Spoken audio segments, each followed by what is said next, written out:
అలా కోన రవి గారు, గుండి శంకర్ గారు, నజీర్ గారు, అలాగే ప్రశాంత్ రెడ్డి గారు, వీళ్ళందరూ కూడా క్వశ్చన్ ప్రధానంగా ఏంటంటే అవేర్నెస్ ఎంఎస్ఎంఈల మీద పెద్ద ఎత్తున అవేర్నెస్ క్రియేట్ చేయాలని, ఎంఎస్ఎంఈల ద్వారా ఎంప్లాయ్మెంట్ ఎలా క్రియేట్ చేయాలని దాని మీద పెద్దగా అధ్యయనం చేయాలని కూడా అందరూ కోరుతున్నారు అధ్యక్ష. మనం గౌరవ ముఖ్యమంత్రులు చంద్రబాబు నాయుడు గారు చెప్పినట్టుగా 30 సంవత్సరాల క్రితం ప్రతి ఇంటికి కూడా ఒక ఐటీ ఎంప్లాయ్ వచ్చే దశగా చాలా ఆలోచన చేసి ఎన్నో ఇన్స్టిట్యూషన్స్ తీసుకొచ్చి ప్రతి విద్యార్థిని కూడా చదువుకునే విధానం తీసుకొచ్చి ఈరోజు ప్రపంచం అంతా కూడా తెలుగువారు ఐటీ ఇండస్ట్రీలో సక్సెస్ అయ్యారని చెప్పడంలో ఎటువంటి అనుమానం లేదు. మరి ఈరోజు గౌరవ ముఖ్యమంత్రి వర్యులు ఎంఎస్ఎంఈ ఇండస్ట్రీని స్ట్రెంథెన్ చేయడానికి ప్రతి ఫ్యామిలీలో కూడా ఒక ఆంటర్ప్రెన్యూర్ తీసుకురావడానికి పెద్ద ఎత్తున కసరత్తు చేస్తున్నారు. ఆల్రెడీ పాలసీ డాక్యుమెంట్స్ రిలీజ్ చేశాము, గైడ్ లైన్స్ కూడా రీసెంట్గా వచ్చాయి. అయితే దీనికి పూర్తి స్థాయిలో కాన్స్టిట్యున్సీ లెవెల్, మండల్ లెవెల్లో తీసుకెళ్ళడానికి కూడా మేము పూర్తి స్థాయిలో ఎక్సర్సైజ్ చేస్తున్నాం.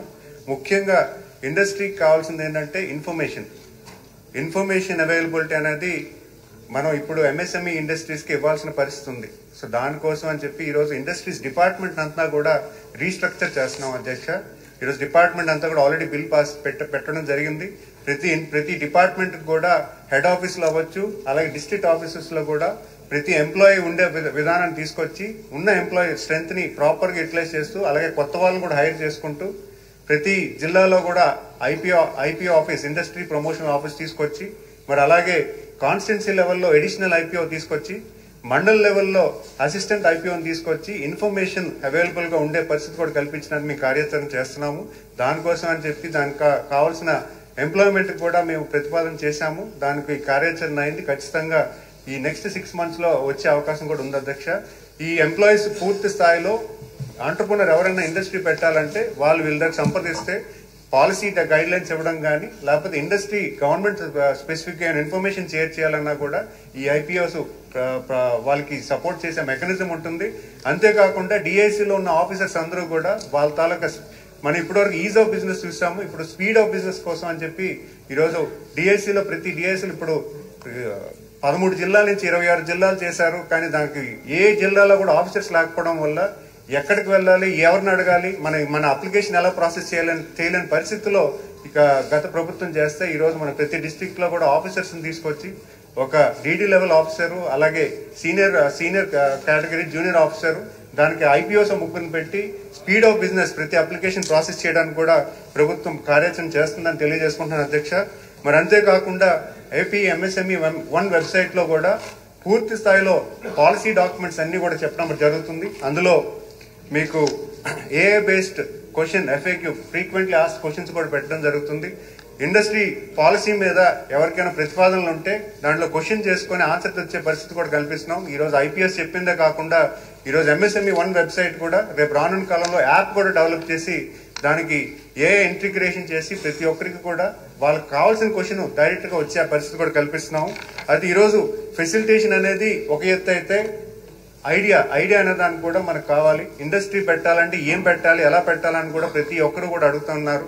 అంటే నా ఆఫీస్కి కూడా వచ్చి సార్ మేము ఇండస్ట్రీ పెడదాం అనుకుంటున్నాం, చాలా మంది ఎన్ఆర్ఎస్ వచ్చి ఇక్కడ ఏదైనా ఇండస్ట్రీస్ పెడదాం అనుకుంటున్నాం, ఏం పెడితే బాగుంటుందని మాకు అడుగుతా ఉన్నారు. అయితే దానికి ఏం చేయొచ్చు అనే దాని మీద కూడా మేము ఎక్సర్సైజ్ చేసి ఈరోజు ఒక పిఎంయు ఒక ప్రైవేట్ పార్ట్నర్షిప్ లో ఒక పెద్ద ఆర్గనైజేషన్ ఐఎస్బి కానీ లేకపోతే ఐఐటీస్ తో కొలాబరేట్ అయ్యి ప్రతి డిస్ట్రిక్ట్ ని కూడా అనలైజ్ చేస్తున్నాము. ప్రతి డిస్ట్రిక్ట్ ని కూడా 3 సెక్టర్స్ కింద manufacturing, service industry and agriculture, ఈ 3 సెక్టర్స్ లో ఎటువంటి ఇండస్ట్రీస్ పెట్టే అవకాశం ఉంటుందని పూర్తి స్థాయిలో ప్రతి డిస్ట్రిక్ట్ ని కూడా స్టడీ చేయడం జరుగుతుంది. అట్ ద సేమ్ టైం ఈరోజు ఎమ్మెల్యేలు కూడా, గౌరవ సభ్యులు కూడా చాలా మంది అడుగుతున్నారు. చాలా ఇంట్రెస్టింగ్ గా చాలా మంది కూడా నాకు వ్యక్తిగతంగా కూడా ఫోన్ చేసి అడుగుతున్నారు. మా కాన్స్టిట్యున్సీలో బనానా బాగా పండుతుంది, దానికి ఏం చేయొచ్చు అని చెప్పగానే నేను కొన్ని ప్రతిపాదనలు కూడా చేస్తున్నాను. సో గౌరవ సభ్యులు ఎవరైనా కూడా మీ కాన్స్టిట్యున్సీ అవేర్నెస్ చేసుకొని మీ కాన్స్టిట్యున్సీలో ఎటువంటి ఉత్పత్తి ఉంది, ఎటువంటి ప్రొడ్యూస్ ఉంది, ఆ ప్రొడ్యూస్ లేకపోతే ఎటువంటి స్కిల్ ఉంది, ఒకవేళ స్కిల్ ఉంటే ఆ స్కిల్ కి అడాప్ట్ లింక్ చేసే ఇండస్ట్రీస్ ఏమైనా ఉంటే మాకు ప్రతిపాదన చేయమని మాకు రిక్వెస్ట్ చేయండి. ఖచ్చితంగా మా ఆఫీస్ ద్వారా, మా డిపార్ట్మెంట్ ద్వారా ఖచ్చితంగా మీకు ఆ పర్టికులర్ టెక్నాలజీని షేర్ చేయడం కానీ దానికి అనుకున్నటువంటి వ్యవస్థ ఏదైనా ఉన్నా, అంటే ప్రైవేట్ ఏజెన్సీస్ ఏమైనా ఉన్నా కూడా మేము మీకు రిక్వెస్ట్ చెప్పడం కూడా జరుగుతుంది. అంతేకాకుండా ఈరోజు మనం ఎంఎస్ఎంఈ పార్క్స్ పెద్ద ఎత్తున గౌరవ ముఖ్యమంత్రి వారు చెప్పడం జరిగింది. ఎవ్రీ కాన్స్టిట్యున్సీలో కూడా ఎంఎస్ఎంఈ పార్క్ వచ్చేలాగా ఈరోజు ఆల్రెడీ సర్వే చేయడం జరిగింది. కలెక్టర్స్ ద్వారా ఒక పార్క్ కావాల్సిన డీటెయిల్స్ కూడా తీసుకోవడం జరిగింది. ఖచ్చితంగా పార్క్స్ పాలసీ రాగానే ఆ పార్క్స్ ని డెవలప్ చేయడం కూడా మనకున్న P3 మోడల్ P4 మోడల్లో దాన్ని ప్రతిపాదించి పార్క్స్ ని కూడా డెవలప్ చేయడం కూడా మీ కార్యాచరణ చేస్తున్నాం అధ్యక్ష. 2 నిమిషాలు అధ్యక్ష, ఎందుకంటే చాలా మంది సభ్యులకి ఇది చాలా ఇన్ఫర్మేషన్ అనేది చాలా కావాలంటే డిపార్ట్మెంట్ ఏం చేస్తున్న సంగతి కూడా మీరు చెప్పాల్సిన అవసరం కాబట్టి 2 నిమిషాలు ఇవ్వాలి అధ్యక్ష. అంతేకాకుండా ఈరోజు ఐడియేషన్ కూడా చాలా ఇంపార్టెంట్. ఈరోజు ఎగ్జిస్టింగ్ ఇండస్ట్రీకి కావాల్సిన ఐడియేషన్ కూడా కావాలి. ఎగ్జిస్టింగ్ ఇండస్ట్రీస్ ఏమున్నాయని చెప్పి ఈరోజు ర్యాంప్ అనే ఒక సర్వే చేస్తూ ప్రతి micro small and medium industries తాలూకు ఇన్ఫర్మేషన్ తెచ్చుకోవడం జరుగుతుంది. ఈ మొత్తం 30,000 వరకు ఇండస్ట్రీస్ ఉన్నాయి. ఆ ఇండస్ట్రీ 30 లక్షల వరకు ఇండస్ట్రీస్ ఉన్నాయి. ఇండస్ట్రీస్ అన్ని కూడా సర్వే చేసి వాళ్ళ తాలూకు ఇన్ఫర్మేషన్ తీసుకొచ్చి ఆ ఇన్ఫర్మేషన్ ద్వారా మేము సెక్టర్ బేస్డ్ గా డివైడ్ చేసి ఈచ్ సెక్టర్ కి కూడా మేము ఎలాంటి సపోర్ట్ ఇవ్వాలన్న దాని మీద కూడా మేము కార్యాచరణ చేస్తున్నాము. అంటే సెక్టర్ బేస్డ్ ఈరోజు చాలా జూట్ ఇండస్ట్రీస్ ఉన్నాయి, లేకపోతే ఫెర్రల్ ఇండస్ట్రీస్ ఉన్నాయి, అలాగే మైక్రో ఇండస్ట్రీస్ లో కూడా చాలా ఇండస్ట్రీస్ ఉన్నాయి. వాటి అంటే టెక్స్టైల్ ఇండస్ట్రీ వాళ్ళందరికీ కూడా ఎటువంటి సపోర్ట్ ఇవ్వాలి. ఈరోజు సెంట్రల్ గవర్నమెంట్ స్కీమ్స్ చాలా ఉన్నాయి. క్లస్టర్ డెవలప్మెంట్ ప్రోగ్రామ్ అని వాళ్ళకి కామన్ ఫెసిలిటీ సెంటర్స్ కింద కూడా మనం అడాప్ట్ చేయొచ్చు. ఆ ఫెసిలిటీస్ అన్ని కూడా ప్రతిపాదించి ఆ సెక్టర్స్ ని స్ట్రెంథెన్ చేయడానికి కూడా మేము పెద్ద ఎత్తున ఎక్సర్సైజ్ చేస్తున్నాం. ఎందుకంటే ఈరోజు గతిశక్తి అని మన సెంట్రల్ గవర్నమెంట్ ఎలాగైతే ఉందో ఈ రోజు మన ఆంధ్రప్రదేశ్ రాష్ట్రంలో కూడా ప్రతి జిల్లాలో ఎటువంటి ఇండస్ట్రీస్ పెట్టచ్చు, ఎటువంటి క్లస్టర్స్ డెవలప్ చేయొచ్చు అని దాని మీద కూడా మేము ఎక్సర్సైజ్ చేస్తే దాన్ని డాక్యుమెంట్ చేస్తూ దానికి కావాల్సిన సపోర్ట్ విధానం కూడా ఎంఎస్ఎంఈ ఇండస్ట్రీస్కి వచ్చే ప్రతిపాదన కూడా మేము చేస్తున్నాం అధ్యక్ష. అంతేకాకుండా ఈరోజు మనం రాష్ట్ర దేశంలోని ప్రపంచంలో ఎక్కడా లేనట్టు విధానంగా ఈరోజు గౌరవ ముఖ్యమంత్రి వాళ్ళు రతన్ టాటా ఇన్నోవేషన్ హబ్ అనేది ఒక ప్రైవేట్ PPP మోడల్లో మనం తీసుకెళ్తున్నాం అధ్యక్ష. ఒక 5 సెంటర్స్ మనం పెడుతున్నాం అధ్యక్ష. దాంట్లో పూర్తిగా నాలెడ్జ్ సెంటర్ కింద ఉంటుంది. ఖచ్చితంగా ఎవరైనా ఎగ్జిస్టింగ్ ఇండస్ట్రీస్ వాళ్ళకున్న టెక్నాలజీ ఇబ్బందులు ఏమైనా ఉంటే ఆ నాలెడ్జ్ సెంటర్కి వెళ్ళి వీళ్ళు టెక్నాలజీ వాళ్ళకున్న టెక్నాలజీని ఎక్స్ప్రెస్ చేసి కొత్త టెక్నాలజీ తెచ్చుకోవడానికి ఆస్కారం ఉంటుంది అధ్యక్ష. ఇవన్నీ కాకుండా కొత్త స్టార్టప్స్ కి మరి అక్కడ ఒక వెంచర్ కింద ఉంటుంది. అలాగే వెంచర్ క్యాపిటల్ కూడా దొరికేదానికి కూడా అక్కడ అవకాశం చేస్తున్నాం అధ్యక్ష.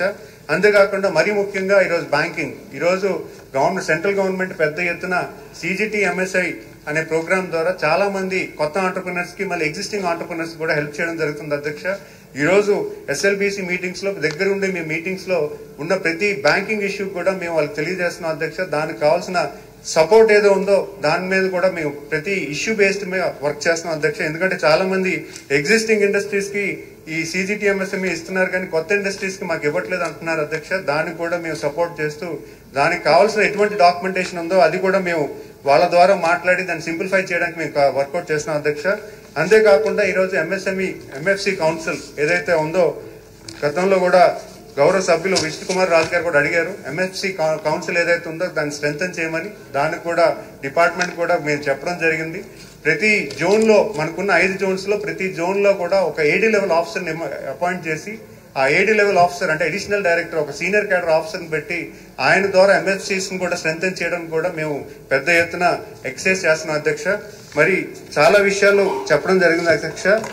గౌరవ సభ్యులందరూ కూడా APIC ల్యాండ్ కాస్ట్ మీద కూడా వర్కౌట్ చేయమని, ఆ ల్యాండ్ కాస్ట్ మీద కూడా MSMEs కి కొంచెం తక్కువ ప్రైస్ కి వచ్చేలా కూడా మేము వర్కౌట్ చేస్తున్నాం. కొత్తగా వచ్చిన పార్క్స్ లో ఏవైతే MSME పార్క్స్ అనుకుంటున్నామో ఎస్పెషల్లీ MSME యూనిట్స్ కి కొంత క్యాపిటల్ కాస్ట్ తగ్గించే విధానం తీసుకొస్తున్నాము. ప్లస్ MSME పార్క్స్ లో కూడా కామన్ ఫెసిలిటీస్ వస్తే వాళ్ళ తాలూకా capital cost and operating cost కూడా తగ్గే విధానం కూడా తీసుకొస్తున్నాం అధ్యక్ష. అంతేకాకుండా ఈరోజు గౌరవ సభ్యులు అడిగినట్టుగా ఈరోజు ఇన్సెంటివ్స్ ఆల్రెడీ మేము సుమారు 200 కోట్ల వరకు ఈరోజు ఈ ప్రభుత్వం MSMEs కి ఇవ్వడం జరిగింది అధ్యక్ష. సో ఖచ్చితంగా కొత్త ఇండస్ట్రీస్ కూడా ఎస్క్రూ అకౌంట్స్ ద్వారా వాళ్ళకి వచ్చే పరిస్థితి కూడా మేము కార్యాచరణ చేస్తున్నాం. ఎందుకంటే ఈరోజు ఇన్సెంటివ్స్ అనేది పెద్ద మనం ఇవ్వాల్సిన బాధ్యత మనకు ఉంది. ఎందుకంటే కొత్త ఇండస్ట్రీస్ రావాలంటే ఖచ్చితంగా గవర్నమెంట్ ఇచ్చే సపోర్టు వాళ్ళకి డైరెక్ట్ గా కాన్ఫిడెన్స్ బిల్డ్ చేయడానికి కూడా గౌరవ ముఖ్యమంత్రి వాళ్ళు ఎస్క్రూ అకౌంట్స్ క్రియేట్ చేసి వాళ్ళకి ఇచ్చే విధానాన్ని కూడా మేము ఎక్సర్సైజ్ చేస్తున్నాం. ఇవన్నీ కూడా ఏంటంటే రాష్ట్రానికి కావాల్సిన ఫ్యూచరిస్టిక్ మన ఫ్యూచర్ MSME మీద ఎక్కువగా స్ట్రెంథెన్ చేస్తే మన గౌరవ ముఖ్యమంత్రి వాళ్ళు చాలాసార్లు అంటారు అధ్యక్ష, ఈరోజు దేశంలో ఎక్కడ చూసినా కూడా ఆంధ్ర పీపుల్ వాళ్ళు ఎక్కువగా మంది ఆంటర్ప్రినర్స్ కింద ఉన్నారు. సో అలాంటి ఆంటర్ప్రినర్షిప్ మన రాష్ట్రంలో తీసుకురావాలంటే మనం ఇవ్వాల్సిన ఫెసిలిటీస్ చాలా ఉన్నాయని చెప్పి ఈరోజు పెద్ద ఎత్తున ఎక్సైజ్ చేస్తూ మాకు ముందుకు తీసుకెళ్తున్నారు అధ్యక్ష. ఖచ్చితంగా గౌరవ సభ్యులు అడిగినట్టుగా ఒక మీటింగ్ కూడా మేము ప్లాన్ చేస్తాము. ఎమ్మెల్యే సభ్యులందరికీ కూడా మన తాలూకా రోడ్ మ్యాప్, ఎంఎస్ఎంఈ డిపార్ట్మెంట్ తాలూకా రోడ్ మ్యాప్ గురించి ఎక్సైజ్ చేస్తూ పాలసీ డాక్యుమెంట్స్ అన్ని కూడా చెప్తున్నా అధ్యక్ష. ఇవన్నీ కూడా రేపు ఒక స్కీమాటిక్ గా మేము తీసుకెళ్లి ఒక మీటింగ్ పెట్టడానికి కూడా మేము ప్లాన్ చేస్తాం. ధన్యవాదాలు. మంత్రి గారు, సార్ చంద్రబాబు నాయుడు గారు మీకు మంచి అవకాశం ఇచ్చారు. సార్ మంచి సబ్జెక్ట్ మీది. సార్ చాలా మందికి ఉపాధి జరుగుతుంది. సార్ మీరు ఎట్లా చూస్తున్నాను, నేను చూస్తున్నాను. స్కిల్ డెవలప్మెంట్ కూడా మీరు దృష్టి పెట్టండి. ప్రతి జిల్లాలో కూడా స్కిల్ డెవలప్మెంట్ కూడా ఇంపార్టెంట్. సార్ స్కిల్ డెవలప్మెంట్ కూడా కొన్ని మేము ఎక్సైజ్ చేసాం అధ్యక్ష. ఈరోజు టెక్నాలజీ సెంటర్స్ అని మనకి ఆల్రెడీ అచ్యుతాపురంలో ఉంది, ఇప్పుడు కడప కొప్పర్తిలో ఒకటి పెడుతున్నాం అధ్యక్ష. అలాగే విజయవాడలో కూడా పెట్టమని కూడా ముఖ్యమంత్రి వారికి లెటర్ రాశాము. అంతేకాకుండా వీటికి ఎక్స్టెన్షన్ సెంటర్స్ ప్రతి డిస్ట్రిక్ట్ లో కూడా ఒక 20 సెంటర్స్ వస్తున్నాయి అధ్యక్ష. అవి కూడా ఒక 5 శాంక్షన్ అయ్యాయి. నెక్స్ట్ 6 months లో కూడా అవి గ్రౌండ్ అవుతున్నాయి. ఇవి కాకుండా ఎన్ఎస్ఐసి సెంటర్స్ అని అవి వైజాగ్ లో ఒకటి, విజయవాడలో ఒకటి పెట్టడం జరుగుతుంది. ముఖ్యంగా ఇండస్ట్రీకి కావాల్సిన స్కిల్ అనేది కూడా ఇందులో నేర్పిస్తారు అధ్యక్ష. ఇవన్నీ కూడా సెక్టర్ బేస్డ్ గా డివైడ్ చేసి ఒక స్కిల్ కోసం ఎక్స్క్లూజివ్ గా పెట్టడం జరుగుతుంది అధ్యక్ష. ధన్యవాదాలు.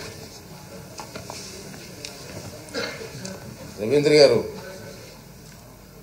ఏపీఐసి ఒక్కటి ఉంది సార్ సబ్జెక్ట్, అది చెప్దామని. టైం చూడండి. ప్లీజ్ ఇస్తా